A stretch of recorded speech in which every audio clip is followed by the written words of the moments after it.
Okay, finally I hit the right button. We're going live at the right time. Welcome to Morning Coffee, Tuesday, August 23rd. This is Lee Roggenberg, your host, Florida Lacrosse News. Welcome to the broadcast. Let's get our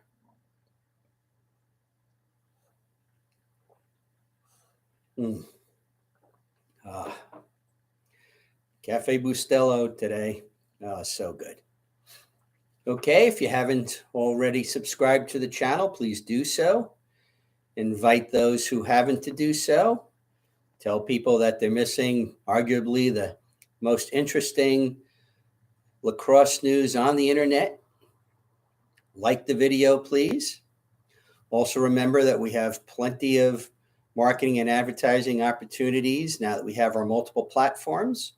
Our first proposal has gone out, and we'll keep you up to date because there are some smart business owners out there, and certainly account executives and marketing executives who understand the draw of this particular demographic.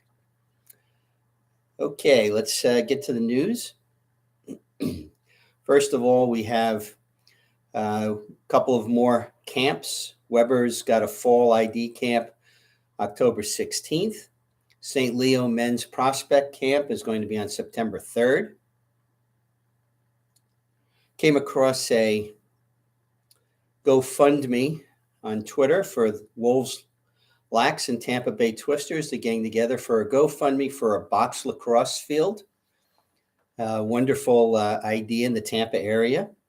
I believe the GoFundMe is named Wolves Lacrosse Box.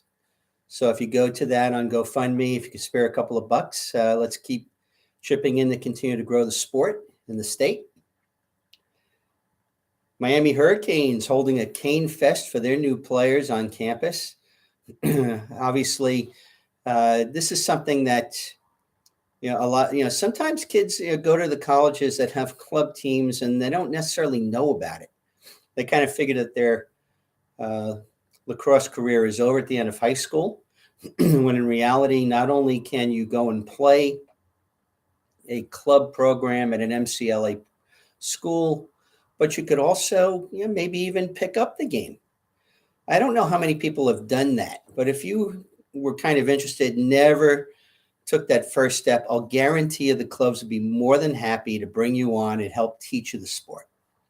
So MCLA is on the men's side.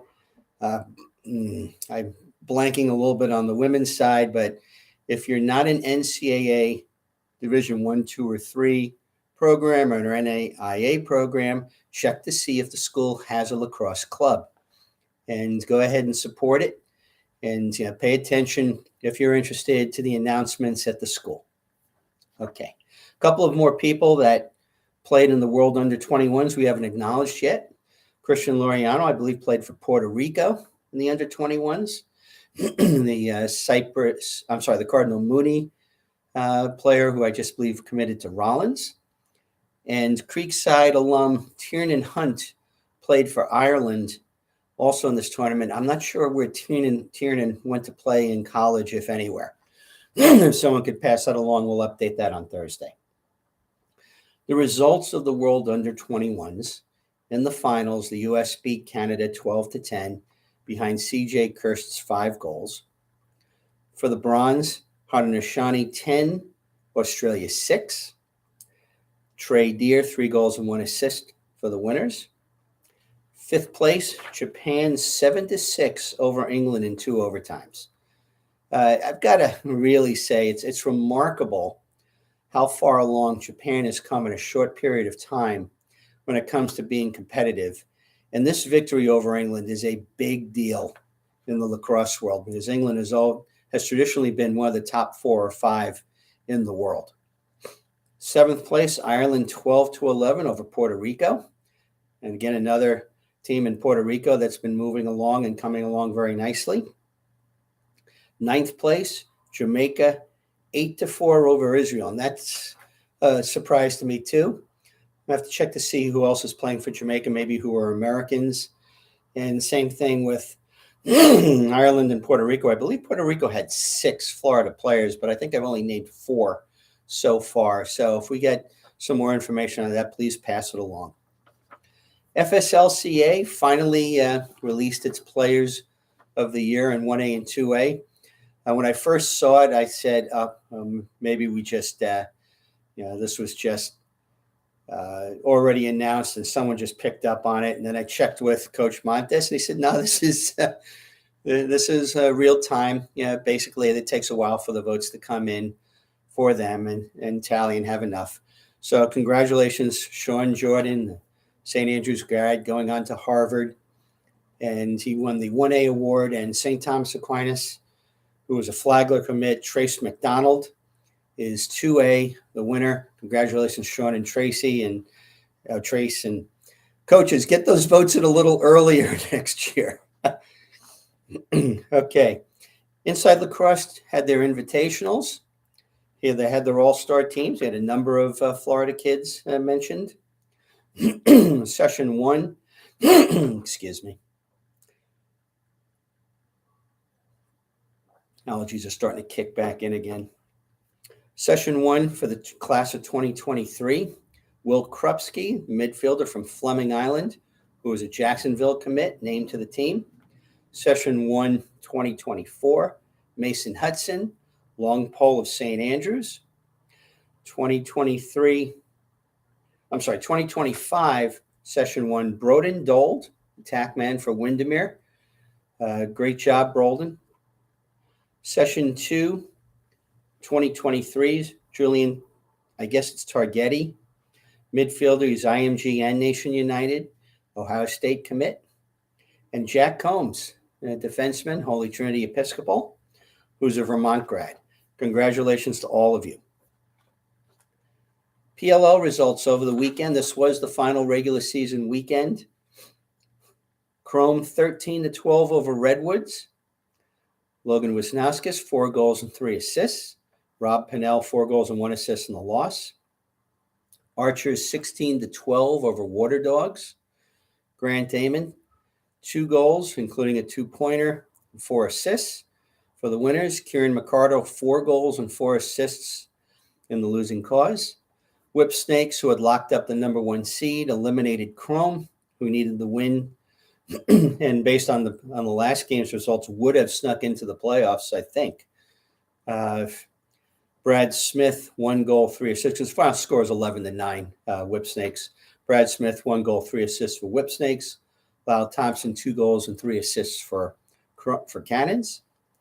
And Atlas, 10-9 over Chaos. Chris Gray, 1 goal, 3 assists for Atlas. And Chris Cloutier, 1 goal, 2 assists for Chaos. Okay, again, as I said, Whip Snakes was the number 1 seed. And the bye next week. Okay, I did get my package in the mail. I've been talking about this before. Lacrosse, the Ancient Game. This is the educator's manual on how to teach the sport. I want all of you out there who are interested in learning about this, please get in touch with me. Jimmy was a year ahead of me at Hobart. He has spent a lot of his life writing about the history of the sport.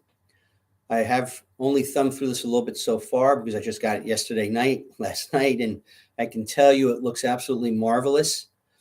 And I really want to encourage educators to get this and see if we can plan a couple of schools to experiment with a Native American Day revolving around the teaching of the sport of lacrosse, and hoping to have maybe a game during school hours where the students attend as part of the session. So, go ahead and check in on this. Believe me, you will not regret this at all. Jimmy, you've done a marvelous job with this. I can't wait to go through it and get this a little bit better up here so everyone can see this. And, feel free to contact me if you have questions too. I can put you in touch with Jimmy, including the shipping. This is $40, certainly within everyone's budget. And he has published 3 books on the history of the sport. And I think you really want to get into this if you can. Okay. a little, light day on the information. We had mentioned last week we started talking about some of the other sources for the sport. One of the nice things is we're definitely starting to see a little bit more and more of the local online media covering the sport. Ponte Vedra Recorder has been very good. TC Palm has always done a nice job. Orlando Sentinel. Palm Beach Post High Schools is actually starting to step up. Saw some in the Herald Tribune over in Sarasota. Naples Daily News has been covering it nicely. And I'm sure there's others around the state that I'm not mentioning. I think that it's important. Please make sure when you see these stories, send them to us. Report media coverage. Just click it on, send the link. We'll take it from there. And there is no such thing as too small a story. Okay. So let's remember. Let's all grow the game. Let's all respect the game. Let's all honor the game. We've also have a need for more referees. I know that the associations have been reaching out. Go find them. Go volunteer. Learn about it. This is Lee Roggenberg, Florida Lacrosse News. We'll see you Thursday morning, and so long from the Sunshine State.